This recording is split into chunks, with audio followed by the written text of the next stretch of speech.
We've been attending Austin Oaks since the year 2000, and it felt like a place that was really good for us to be. God wanted us to be here.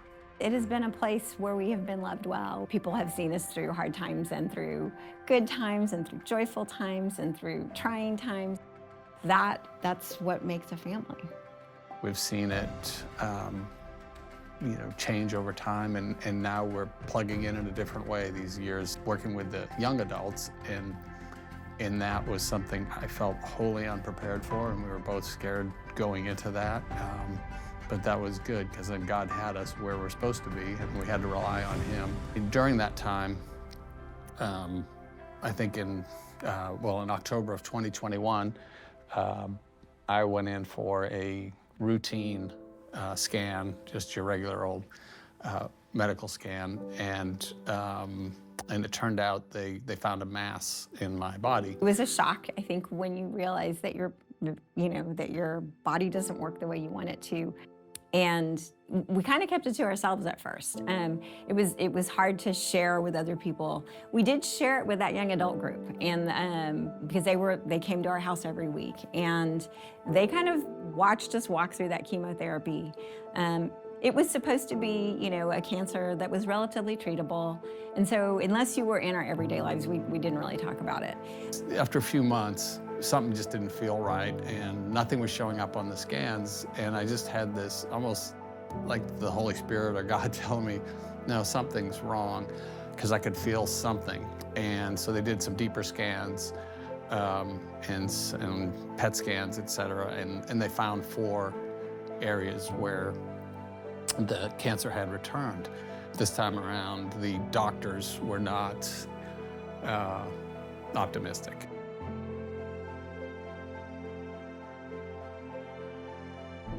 We decided at this point to kind of share.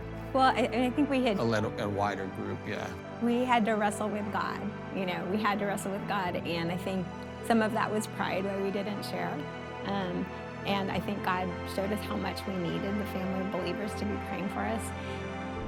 We were getting, so many people doing all these things for us, and I was like, I was so humbled and felt almost guilty until I realized it was really a reflection of Christ. It was a beautiful thing to see the body stepping up that way and doing these things when I don't deserve it. And that was just so comforting. And the prayers were so uplifting. At one point, I was wondering, what was next? Based on the prognosis, it was, single digits survival rate. And God said, in a dream, I could literally feel God's hand on me. And he said, it's going to be okay. And from that moment on, I wasn't worried whether I lived or died. I just knew that it was going to be okay. From that point, I really just felt a great weight was lifted. And so even on the day of surgery, like Humphrey was saying, it was very evident that God was present with us, and we both had a very supernatural peace.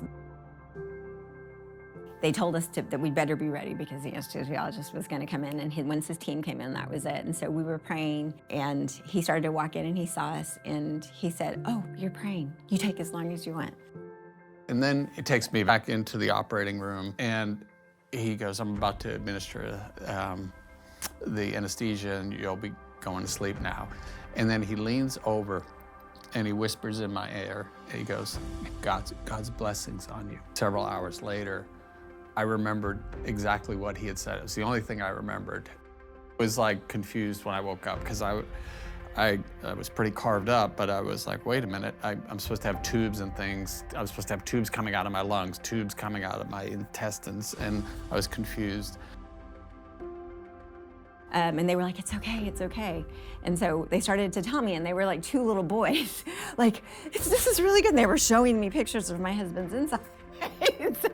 And they were like, it's so much better than we thought. They had said that for sure he was going to have his colon removed, and they didn't have to take it.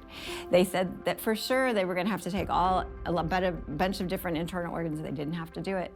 They were sure they weren't going to get clean margins. They got clean margins. They were, it was like a miracle. My two sisters, one's a surgical nurse, one does anesthesia, and they do work with colon cancer patients and things, and they both were planning my funeral. My sister, whose friends are all secular, kind of in her workplace, thought she was crazy because she kept saying to them, I've witnessed a miracle, because there just was no way.